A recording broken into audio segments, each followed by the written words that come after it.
Hello नमस्कार प्यारे प्यारे बच्चों, आप सभी का फिर से स्वागत करता हूं फिजिक्स गुरु के इस ऑनलाइन यूट्यूब चैनल में। और हम लोग जो है कर रहे हैं थर्मोडायनेमिक्स 11th क्लास के चैप्टर नंबर 8 को हम लोग कंटिन्यू कर रहे हैं। थर्मोडायनेमिक्स का जो चैप्टर है उसमें, और ये जो है आपका दूसरा वीडियो आया है आपका ये वाला, जिसमें हम लोग डिस्कस करेंगे सबसे पहले इक्वेशन ऑफ स्टेट। ठीक है, यानी जब भी हम लोग थर्मोडायनेमिक्स की बात करें तो हम लोगों ने सिस्टम के बारे में पढ़ा था कि जब भी कोई हम लोग सिस्टम जो है वो लेंगे, ऑब्जर्वेशन के अंदर जो सिस्टम होगा उसको हम लोग बोला करते हैं सिस्टम, और उसके अलावा जो बच गया वो होता है सराउंडिंग, और दोनों को मिला के मिक्स करके बेटा बनता है आपका यूनिवर्स। तो हमारे पास में कोई भी सिस्टम है, उस सिस्टम के अंदर हमने कोई भी गैस ली है, उस गैस की जो स्टेट है उसको बताने के लिए इक्वेशन ऑफ स्टेट जिसको हम लोग बोलते हैं, उसकी स्टेट को बताने के लिए एक इक्वेशन डिराइव करेगी जिसको हम लोग बोलते हैं इक्वेशन ऑफ स्टेट। ठीक है ना, तो जान लेते हैं इक्वेशन ऑफ स्टेट क्या होती है बेटा।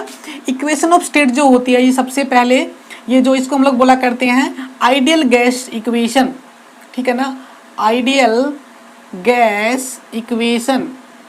ठीक है ना, अब आइडियल गैस का मतलब क्या होता है, इसको हम लोग ज़्यादा डिस्कशन करेंगे हम लोग नेक्स्ट चैप्टर में, लेकिन यहाँ पे आपको थोड़ा सा मैं बता देता हूँ कि आइडियल गैस क्या होती है बेटा। आइडियल गैस एक ऐसी गैस होती है जिसके जो मॉलिक्यूल्स होते हैं उनका साइज बहुत छोटा होता है। दूसरी बात, उनके जो मॉलिक्यूल जो होते हैं वो आपस में जो कोलाइड करते हैं तो उनके बीच में जो होता है कोलिजन जो होगा वो इलास्टिक कोलिजन होना चाहिए।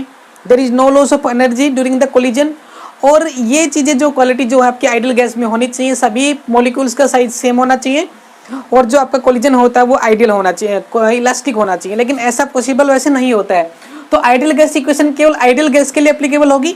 तो जो इक्वेशन ऑफ स्टेट है वो बनाने के लिए हम लोग क्या करेंगे, इक्वेशन ऑफ स्टेट के लिए वेरिएबल्स लेंगे। ठीक है ना, जिनको हम लोग बोला करते हैं स्टेट वेरिएबल। क्या बोला करते हैं भाई, स्टेट वेरिएबल। स्टेट वेरिएबल क्या होते हैं, ऐसी चीज़ें, ऐसी क्वांटिटी जो कि क्या करती है, वेरी करती हैं। तो इसका मतलब किसी भी सिस्टम की जो स्टेट है उसको डिफाइन करने के लिए कुछ फिजिकल क्वांटिटीज को डिस्कशन करेंगे यहाँ पे। और वो स्टेट वेरिएबल्स कौन कौन से होते हैं, नंबर 1 पे है प्रेशर, वॉल्यूम, डेंसिटी, मास, टेम्परेचर।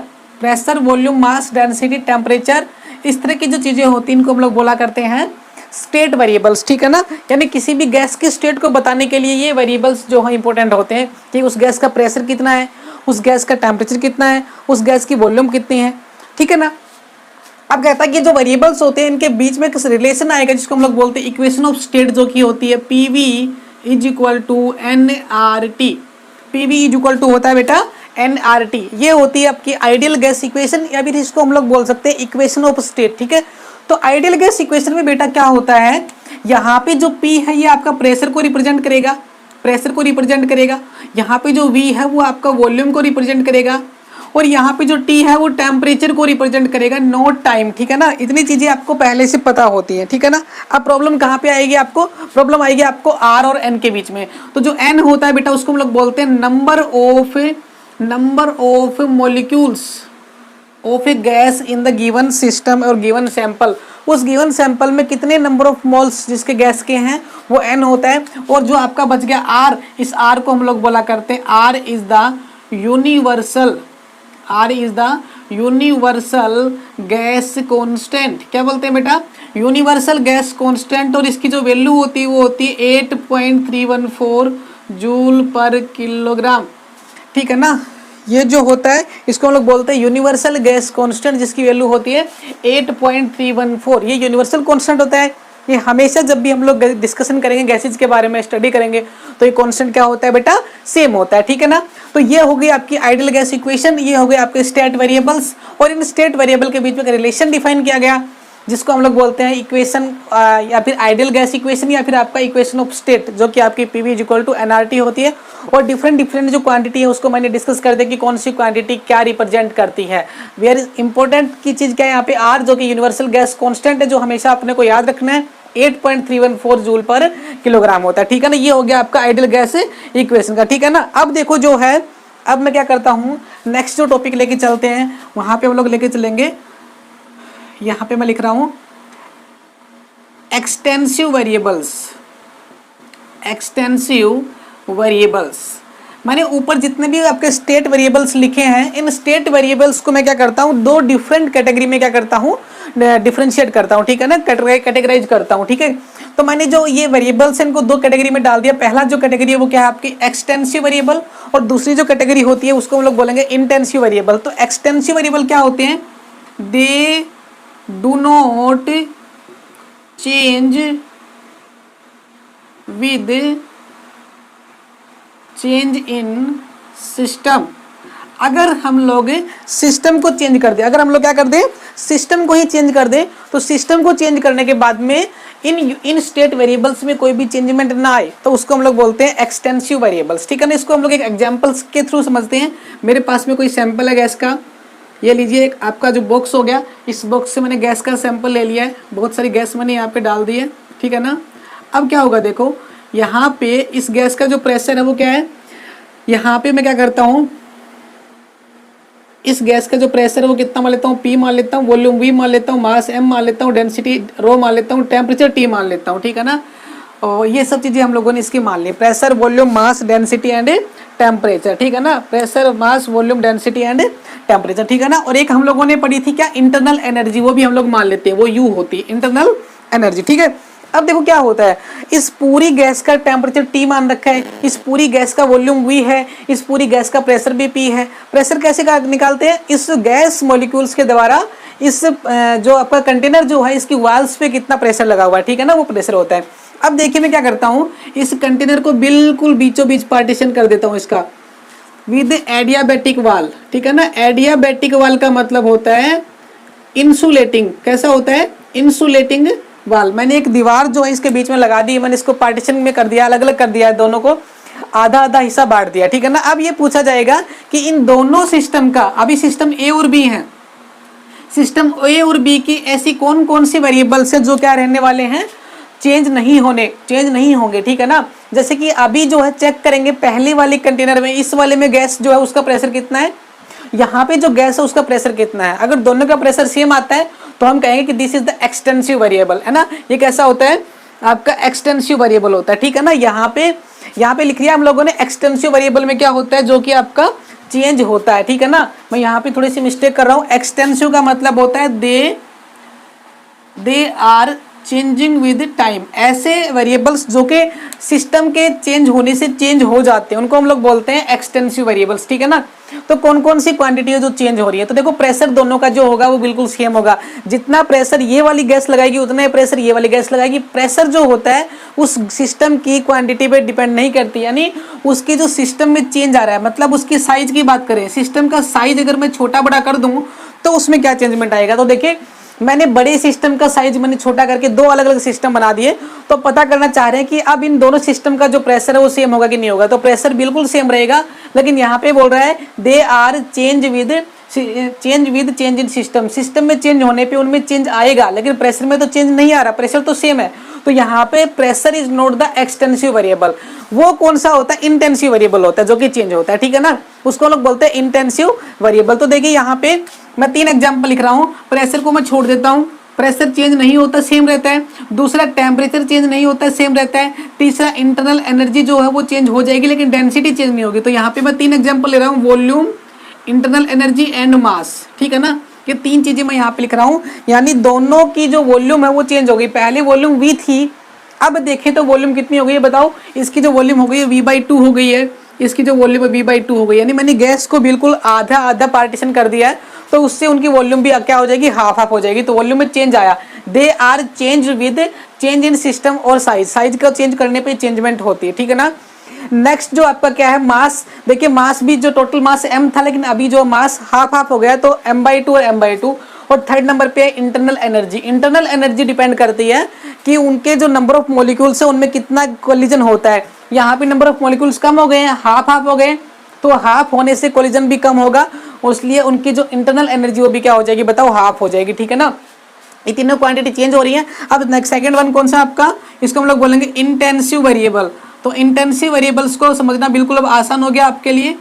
हम लोग क्या बोलते हैं, they do not change with size. System का साइज चेंज करने पे ऐसे कौन कौन से वेरिएबल होते हैं बेटा जो कि चेंज नहीं होंगे, उनको हम लोग बोल रहे हैं इंटेंसिव वेरिएबल्स। तो हमने आपको बताया कि प्रेशर जो होता है वो गैस के मॉलिक्यूल्स का क्या होता है, सभी जगह सेम होता है, चाहे वो थोड़ी सी गैस मॉलिक्यूल्स ले लीजिए चाहे ज़्यादा ले लीजिए। इसलिए यहाँ पे क्या बोलने वाले हैं, यहाँ पे ये बोलने वाले हैं कि दोनों का प्रेशर क्या रहेगा, चेंज नहीं होगा, सेम रहेगा।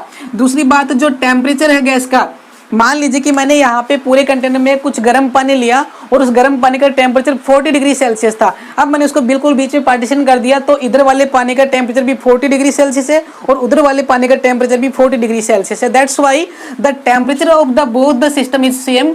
It means this is not change with size, size change होने पे चेंज नहीं हुआ, it means it is intensive variable. और third one is the density, temperature, pressure और साथ साथ में डेंसिटी। डेंसिटी जो होती है वो साइज पर डिपेंड नहीं करती है, चाहे आप इतना सा गैस ले लीजिए चाहे इतना सा गैस ले लीजिए, उसके जो डेंसिटी है उस पर कोई चेंज नहीं आएगा। So these are the two different type of variables. It is the categorised in the state variable. State जो वेरिएबल होते हैं उनको दो कैटेगरी में हमने क्या किया, डिवाइड किया, एक्सटेंसिव और intensive. I hope you got the idea, आपको अच्छे से ये बात क्लियर हो गई होगी। एक्सटेंसिव वो होते हैं जो कि चेंज हो जाते हैं और इंटेंसिव वो होते हैं जो कि चेंज नहीं होते। एग्जांपल मैंने आपको बता दिया है, वॉल्यूम, इंटरनल एनर्जी और masses are remains not remain same, they are change with change in size, ठीक है। But pressure, temperature and density do not change with the change in size of the system, that's why. Okay, so अब next आपका जो next topic है उस पर चलते हैं। देखिए नेक्स्ट आपका टॉपिक आएगा आपका भाई, ये वाला टॉपिक होगा first law of zeroth law of thermodynamics, ठीक है ना, जीरोथ लॉ ऑफ थर्मोडायनेमिक्स। तो इसको समझने की कोशिश करना बेटा। जीरोथ लॉ ऑफ थर्मोडायनेमिक्स का मतलब क्या हुआ, हमने आपको बताया था कि फर्स्ट लॉ पहले आया था, उसके बाद में सेकंड लॉ आया था, और फिर उनको पता चला साइंटिस्ट को कि भाई एक लॉ और होता है, एक बात हम बतानी भूल गए, तो उसको डाला गया जीरोथ लॉ की फॉर्म में, क्योंकि फर्स्ट लॉ तो पहले से बन चुका था, फिर सेकंड लॉ बन चुका था। अब जो तीसरा आएगा उसको थर्ड लॉ बोलेंगे, लेकिन वो आपका जीरोथ का मतलब ये हुआ कि फर्स्ट लॉ से पहले आना चाहिए, और फर्स्ट लॉ तो ऑलरेडी बन गया, उसको हम लोग चेंज कर नहीं सकते, इसलिए इसका नाम देगा zeroth law of the thermodynamics. तो इसका मतलब क्या होता है, इसने ये बोला कि हमारे पास में तीन अलग अलग सिस्टम है, हमारे पास में तीन अलग अलग सिस्टम है। सिस्टम ए मान लेता हूँ, और यहाँ पे मैंने सिस्टम जो है मैंने बी मान लिया है, और यहाँ पे मैंने मान लिया सिस्टम सी मान लिया है, ठीक है ना। मैंने तीन अलग अलग सिस्टम मान लिए, system A, system B and system C. कह रहा है कि ये वाला जो सिस्टम ए है, ये वाला सिस्टम बी के साथ में थर्मल इक्विलिब्रियम में है। System A is in the thermal equilibrium with B, यानी जितना टेम्परेचर ए का है उतना किसका है, बी का है, यानी ए बी के साथ में थर्मल इक्विलिब्रियम में है, ठीक है ना। यानी सारी की सारी चीजें इक्विलिब्रियम में है, ए और बी की, प्रेशर, वॉल्यूम, टेम्परेचर, डेंसिटी, मास, सब कुछ। फिर बोल रहा है कि आपका जो बी और सी है, बी और सी है आपका, ये भी एक दूसरे के साथ में क्या होते हैं, थर्मली इक्विलिब्रियम में है। यानी पहला और दूसरा आपस में थर्मली इक्विलिब्रियम में है, वैसे ही दूसरा और तीसरा भी आपस में थर्मली इक्विलिब्रियम में है। तो मुझे बताइए what about first and third, A और सी के बारे में बताइए। जब ए और बी का दोनों का टेम्परेचर सेम है और बी और सी का टेम्परेचर भी सेम है, तो क्या मैं कह सकता हूँ कि ए और सी का टेम्परेचर भी सेम होगा? बिल्कुल सेम होगा। देखो भाई, ए का टेम्परेचर 20 डिग्री, इसका भी 20 डिग्री है, और इसका 20 है तो इसका भी 20 ही होगा, दोनों सेम होंगे। तो जब ये वाला 20 तो ये वाला 20, ये वाला 20 तो ये वाला 20, तो ये दोनों भी क्या होंगे, 20 होंगे। इसका मतलब system A and C are also in the thermal equilibrium with each other. इसी को बोलते हैं जीरोथ लॉ ऑफ थर्मोडायनेमिक्स, ठीक है। तो यहाँ पे डेफिनेशन लिख रहा हूँ, if A system A is in the thermal equilibrium with the system B, A B के साथ में थर्मल इक्विलिब्रियम में है, which further in the thermal equilibrium with system C, जो कि सिस्टम सी के साथ में थर्मल इक्विलिब्रियम है, कौन सा, बी वाला। फिर बोल रहा है then A is also in thermal equilibrium with C. तो कह रहा है कि आपका जो ए जो है वो भी सी के साथ में क्या होगा, थर्मली इक्विलिब्रियम में होगा, ठीक है ना। मतलब ए बी के साथ में थर्मल इक्विलिब्रियम में है, ऐसे बी आपका सी के साथ में थर्मल इक्विलिब्रियम में है, तो हम लोग कह सकते हैं कि ए वाला सी के साथ भी थर्मल इक्विलिब्रियम में होगा, और आसान भाषा में ए बी का भाई है, बी सी का भाई है, तो ए बी सी का भाई होगा। This is called your zeroth law of thermodynamics and this is given by the R H Fowler in 1931। 1931 में साइंटिस्ट का नाम था आर एच फाउलर, जिसने जो है ये जीरोथ लॉ ऑफ थर्मोडायनेमिक्स सबसे पहले दिया गया था। ठीक है ना, तो ये तो हो गया आपका जीरोथ लॉ ऑफ थर्मोडायनेमिक्स। आपको समझ में आ गया तो इसको मिटा दूं। डेफिनेशन याद रखनी है अपने को, ये डायग्राम आपको समझ में आना चाहिए। ठीक है, अब जीरोथ लॉ के बाद में हम लोग चलते हैं। सबसे पहले हम लोग डिस्कस करेंगे क्या, टाइप ऑफ सिस्टम। क्या पढ़ेंगे भाई, टाइप ऑफ सिस्टम पढ़ेंगे। ठीक है, यहाँ पे लिख रहा हूँ मैं टाइप ऑफ सिस्टम। इस चैप्टर में जो हम लोग बेसिकली 4 टाइप के सिस्टम का डिस्कशन करने वाले हैं। Basically 4 different type of system जो हम लोगों को डिस्कस करने हैं, उनमें सबसे पहले आता है नंबर 1 पे आता है भाई आइसोथर्मल प्रोसेस। ठीक है ना, इसको हम लोग सिस्टम ना करके बोलेंगे टाइप ऑफ प्रोसेस। ठीक है ना, type of process, isothermal process. सबसे पहला जो प्रोसेस होगा वो होगा आइसोथर्मल प्रोसेस। यानी हम लोग कोई भी एक एक्टिविटी कर रहे हैं, किसी भी गैस को हम लोग गर्म कर रहे हैं, उसका टेम्परेचर बढ़ा रहे हैं, घटा रहे हैं, प्रेशर घटा रहे हैं, बढ़ा रहे हैं, वॉल्यूम घटा रहे हैं, बढ़ा रहे हैं, मतलब कुछ ना कुछ उसके ऊपर ऑपरेट कर रहे हैं। ठीक है ना, तो ऑपरेशन करने के टाइम पे जो प्रोसेस होगा, उस प्रोसेस को किस कंडीशन के अंडर जो है ऑपरेट किया जा रहा है। जैसे कि हम लोग किसी भी चीज़ को गर्म करते हैं तो हम लोग ये मान के चलेंगे कि भाई उसका टेम्परेचर बढ़ाया जा रहा है, लेकिन उसकी एनर्जी को नहीं बढ़ने देना है। तो एक कांस्टेंट आपके पास में हो गया कि एनर्जी को कांस्टेंट रखते हुए टेम्परेचर बढ़ाना है, या फिर आपको बोलो कि एनर्जी को बढ़ाना है विदाउट चेंज इन टेम्परेचर। ठीक है ना, यानी एक चीज को कांस्टेंट रखते हुए किसी दूसरी चीज को क्या करना है, चेंज करना है। तो यहाँ पे पहला ही प्रोसेस हम लोग लिख रहे हैं आइसोथर्मल प्रोसेस। इसका मतलब है आइसोथर्मल प्रोसेस या फिर आइसोथर्मल जो ऑपरेशन होता है उसका मतलब क्या होगा, उसका मतलब बेटा ये होता है, आइसो का मतलब होता है सेम और थर्मल का मतलब होता है टेम्परेचर। आइसो का मतलब होता है सेम और थर्मल का मतलब होता है भाई टेम्परेचर। यानी ऐसा प्रोसेस या ऐसा ऑपरेशन जिसमें किसी भी गैस को या किसी भी मटेरियल को या किसी बॉडी को जो है लेके जाया जाता है एक पॉइंट से दूसरे पॉइंट पे, यानी एक स्टेट से दूसरी स्टेट में। यानी मेरे पास में पानी है, उसको मैं गर्म करके उसको स्टीम में चेंज कर रहा हूँ, या फिर मेरे पास में आइस है, उसको मैं क्या कर रहा हूँ, आइस को वाटर में चेंज कर रहा हूँ। तो एक प्रोसेस मैं कर रहा हूँ। उस प्रोसेस में क्या होगा, एक स्टेट से दूसरी स्टेट में कोई भी बॉडी जाएगी, लिक्विड से सॉलिड में जा रही है, सॉलिड से गैस में जा रही है, उसके दौरान एक चीज जो होती है वो क्या होनी चाहिए, टेम्परेचर जो है आपका क्या है, कांस्टेंट होना चाहिए। मतलब टेम्परेचर को चेंज ना करते हुए मुझे क्या करना है, उसको एक स्टेट से दूसरी स्टेट में लेके जाना है। तो देखो जब बर्फ जो है आपकी, आइस जो है आपकी, वो ठंडी होगी, वो धीरे धीरे आपकी वाटर में चेंज होगी, तो हम पता करना चाहेंगे कि क्या उसके टेम्परेचर में चेंज आता है कि नहीं आता है। यानी ऐसा प्रोसेस जिसमें सेम टेम्परेचर हो। ठीक है ना, अगर टेम्परेचर सेम होगा तो मैं यहाँ पर लिख रहा हूँ delta T is equal to 0। यानी जो चीज चेंज नहीं होगी तो उसका डिफरेंस कितना आएगा बताओ, 0 होगा। यानी टेम्परेचर का जो डिफरेंस है वो क्या है, 0 है। लेकिन मैं मेरे से कोई टी के बारे में पूछे तो मैं बोलूंगा टी इज कॉन्स्टेंट, है ना, टेम्परेचर रिमेन्स कांस्टेंट। टेम्परेचर में चेंज नहीं हो रहा है, टेम्परेचर में चेंज कितना हो रहा है, 0 हो रहा है, मतलब हो ही नहीं रहा है। तो टेम्परेचर का जो डिफरेंस आएगा वो 0 आएगा, और टेम्परेचर जो होता है वो 0 नहीं होता, टेम्परेचर का मतलब होगा कांस्टेंट। ठीक है ना, तो इस प्रोसेस को बोलते हैं आइसोथर्मल प्रोसेस। इसमें मैंने ये 3 चीजें लिखी हैं यहाँ पे, टेम्परेचर सेम रहता है, कांस्टेंट रहता है, delta T is equal to क्या होता है, 0 होता है। ये अपने को ध्यान रखना आइसोथर्मल प्रोसेस के अंदर, पहली बात। ठीक है ना, बाकी चीजें जो होती हैं आपकी, प्रेशर है, वॉल्यूम है, वो क्या होती है, चेंज होती रहेंगी। ठीक है ना, उससे कोई फर्क नहीं पड़ता, केवल एक ही वेरिएबल आपको क्या रखना है, कांस्टेंट रखना है।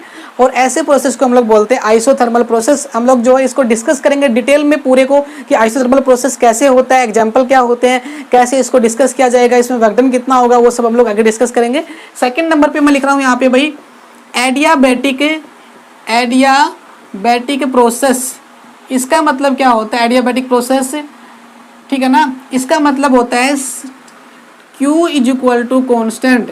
ऐसा प्रोसेस जिसमें हीट हो जाए कांस्टेंट, हीट क्या हो जाए बताओ, कांस्टेंट हो जाए, मतलब हीट का एक्सचेंज ना हो। ऐसा प्रोसेस बताओ जिसमें हीट जो है सिस्टम से ना तो बाहर जाएगी और ना ही बेटा हीट उसके अंदर आएगी, तो मतलब एक कांस्टेंट हीट वाला प्रोसेस हो जाएगा, तो उसको हम लोग बोलते हैं एडियाबैटिक प्रोसेस। इसमें delta Q is equal to क्या होगा, 0।